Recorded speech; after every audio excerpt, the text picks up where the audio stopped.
माननीय महोदय आपका, और हम आपसे आपका आशीर्वाद सुनना चाहते हैं और आपका प्रसंग भी सुनना चाहते हैं। धन्यवाद। अंदर की नमस्कारों। जय तेलंगाना, जय जय महाकाल, हर हर हर हर। मैं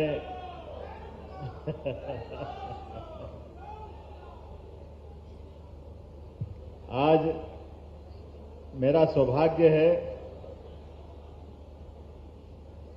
बाबा महाकाल की नगरी से निकल करके मध्य प्रदेश की धरती से मल्लिकार्जुन भगवान के दरवाजे आया हूं। मैं आप सबका स्वागत करता हूं, वंदन करता हूं, अभिनंदन करता हूं। हमारी अपने भारत की विशेषता है और बदलते दौर में अब तो और ज्यादा आनंद का विषय हुआ है। हमारे मंच पर विराजमान जोरदार अभिनंदन करें किशन रेड्डी जी का, आपके अपने नेता भारत सरकार के मंत्री श्री जी किशन रेड्डी जी, अभिनंदन करें एक बार करतल ध्वनि से ताली बजा करके। इसी मंच पर विराजमान डॉक्टर लक्ष्मण जी, राज्यसभा सदस्य, माननीय वरिष्ठ नेता भाजपा, हमारे अपने पूर्व लोकसभा सांसद भूरा नरसैया गौड़ जी, आपका भी अभिनंदन है। रघुनंदन राव जी, जय सेवले।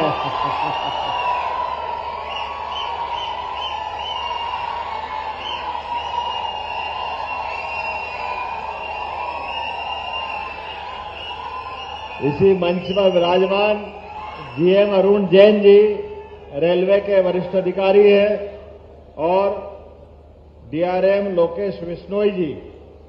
और इस अवसर पर आप सबको दोनों हाथ जोड़ के नमस्कार करता हूं, प्रणाम करता हूं। हम सब भाग्यशाली हैं। मैं हिंदी में बोलूंगा, चलेगा?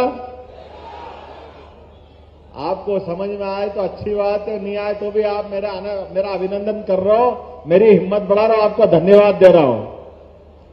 हम सब जानते हैं कि आज के बदलते दौर में रेल वैसे तो कायदे से ये आज से 70 साल पहले आना चाहिए थी। इतना पवित्र मंदिर, वास्तव में मुझे आज इतना आनंद आया, ऐसा लगा कि मैं मेरी मां के घर आ गया हूं, मेरे अपने परिवार में आया हूं, ऐसा आनंद आया है। यहां आकर के मालूम पड़ा ये जो हमारा अपना खास करके कोमरला देवी कोमुरावेल्ली रेलवे स्टेशन, और इस स्टेशन पर रेल की पटरी के शुभारंभ के अवसर पर तो माननीय मोदी जी ने इसका शुभारंभ किया है, लेकिन स्टेशन बनने के लिए आज शुभारंभ हुआ है। और मैं बाबा महाकाल की नगरी से आकर के मुझे इस बात का आनंद है कि भविष्य में अब आवागमन के साधन के लिए रेल एक ऐसी आवश्यकता जो गरीब से लेकर के वर्तमान के दौर में संपन्न और सक्षम लोग भी आज के दौर में जिस प्रकार से ट्रेन, हमारी metro train, bullet train, Vande Bharat train, अलग अलग प्रकार के अश्विनी वैष्णव जी और मोदी जी के नेतृत्व में जिस प्रकार से रेल का कायाकल्प हुआ है, वो हमारे लिए, सबके लिए एक अलग दौर में पहुंचने वाली बात। और बदलते दौर में पूरे देश को एक रखने के लिए रेल ने जो योगदान दिया, ये भूतो न भविष्यति, कोई दुनिया का ऐसा संसाधन भारत को इतनी जल्दी, इतना विशाल देश, यद्यपि रेल का इतिहास लगभग 170 साल पुराना है।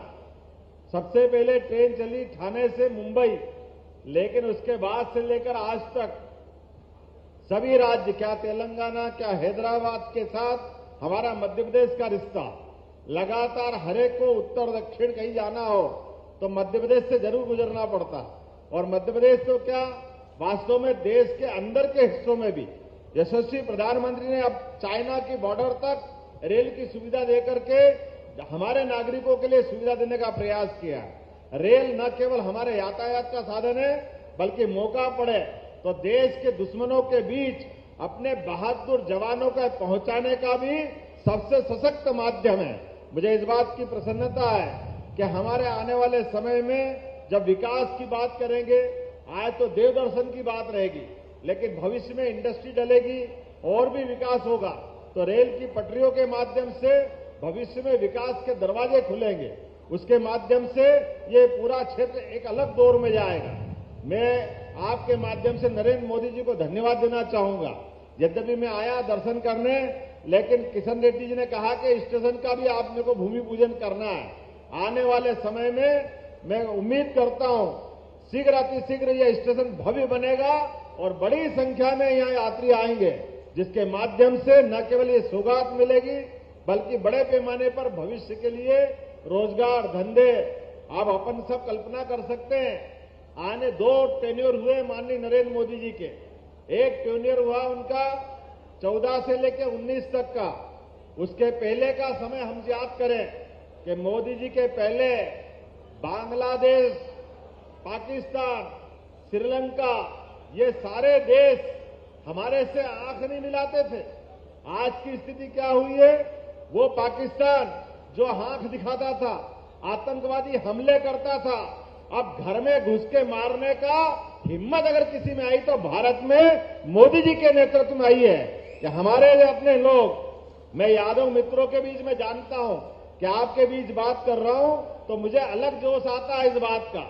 हम सब जानते कि 5000 साल पहले कौरव पांडव के बीच भगवान कृष्ण ने जो धर्म युद्ध के लेकर के अपना दर्शन दिया था, वो गीता, पवित्र गीता हमको कर्म भी सिखाती है और जीवन जीने का, अपने सम्मान के साथ जीने का, भारतवर्ष की पताका भी फहराती है। भगवान कृष्ण के जीवन में जितने कष्ट आए, लेकिन प्रत्येक कष्ट में उनने सबसे लड़ना सीखा, डरना नहीं सीखा। हम सबको गर्व है हमारे अतीत के भगवान श्री कृष्ण पर भी। और अयोध्या के अंदर अभी अभी हमको मालूम है 22 जनवरी के दिन, एक बार बोलो जय जय श्री राम, जय जय श्री राम।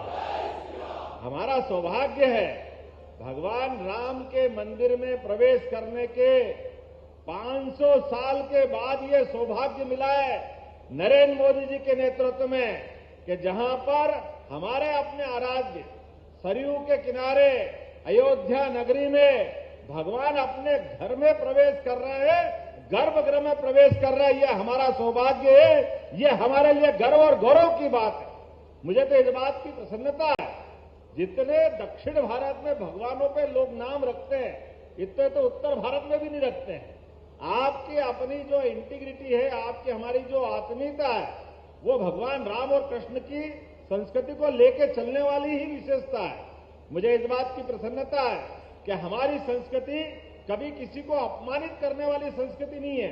हम सर्वे भवन्तु सुखिनः, सर्वे सन्तु निरामया, दुनिया में सबका भला करने वाले लोग हैं, जो मानव संस्कृति का झंडा लेके जाते हैं, वसुदेव कुटुंबकम की बात करते हैं, पूरी दुनिया में मनुष्यता के नाते से जाने जाते हैं।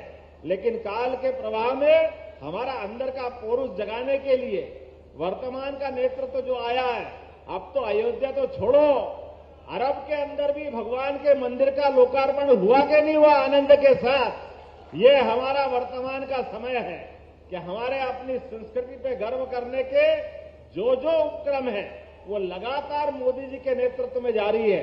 तो मैं उम्मीद करता हूं आने वाले समय में विकास के साथ अपनी संस्कृति पे गर्व करते करते, और दुनिया तो अब आप देख रहे होंगे, दुनिया के अंदर एक तरफ हमारे पड़ोस में, ज्यादा दूर नहीं है इजराइल, लेकिन इजराइल का युद्ध चल रहा है फिलिस्तीन वालों से, और पूरी दुनिया में इस युद्ध के बादल अलग प्रकार से दिख रहे हैं।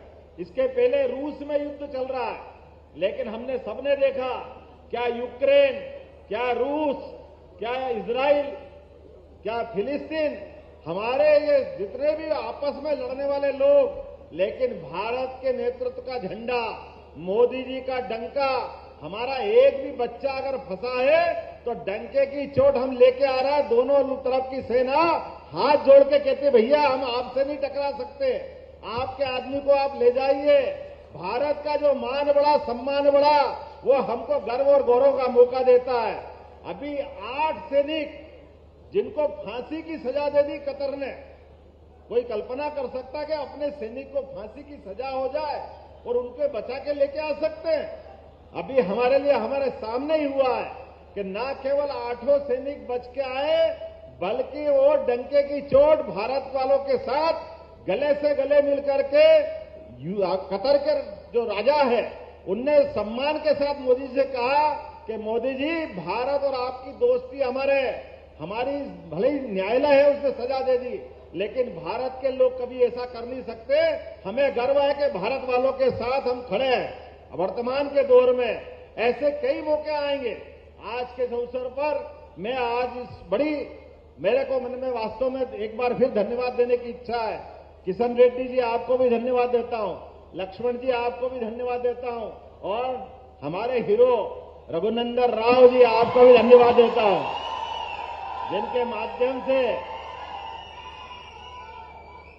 मेरे को लग रहा था कि बाकी जगह तो आप मेरी भाषा नहीं समझते, लेकिन नाम में जल्दी समझते। ये कौन सा राज है, ये समझ में आ गया मेरे को। अब आप सबको एक ही निमंत्रण देता हूं। मैं मध्य प्रदेश की धरती से आता हूं। आप सबको भी बाबा महाकाल के दर्शन का निमंत्रण देता हूं। आप सब आइए, धूम धड़ाके से आइए। और जब से हमारी सरकार बनी मध्य प्रदेश में, हमने प्रयास किया है कि सरकार चलाने में जनता का योगदान होता है और जनता का सम्मान ये सरकार के सम्मान के साथ जुड़ा रहता है। इसलिए जनता के हितैषी योजनाओं को चलाते चलाते हमने स्पष्ट संदेश दिया है कि सुशासन की स्थापना करेंगे। माननीय मोदी जी के नेतृत्व में डबल इंजन की सरकार चलाएंगे। लेकिन हमारे जिन पे गर्व है, जिनको हम सम्मान से देखते हैं, भगवान कृष्ण जहां जहां उनके चरण पड़े वहां वहां तीर्थ बनाएंगे, उनके देवस्थान बना करके हमारी संस्कृति पे गर्व का मौका लाएंगे। और भगवान राम जहां चित्रकूट से लेकर जहां जहां भी गए, भगवान राम हो, भगवान कृष्ण हो, धार्मिक पर्यटन को लेकर के हर स्थान को तीर्थ के रूप में बदलेंगे। उम्मीद करेंगे आने वाले समय में माननीय मोदी जी के नेतृत्व में किशन रेड्डी जी और लक्ष्मण जी के साथ और हमारे रघुनंदन राव जी और हमारे भूरा नरहरिया गौड़ जी के साथ सब मिलाकर के हमारा जो सांस्कृतिक एकता का भारत है, इसको लगातार मजबूत बनाएंगे। आप सबने प्रेम से सुना। आप सबको धन्यवाद, बहुत बहुत धन्यवाद। भारत माता की जय।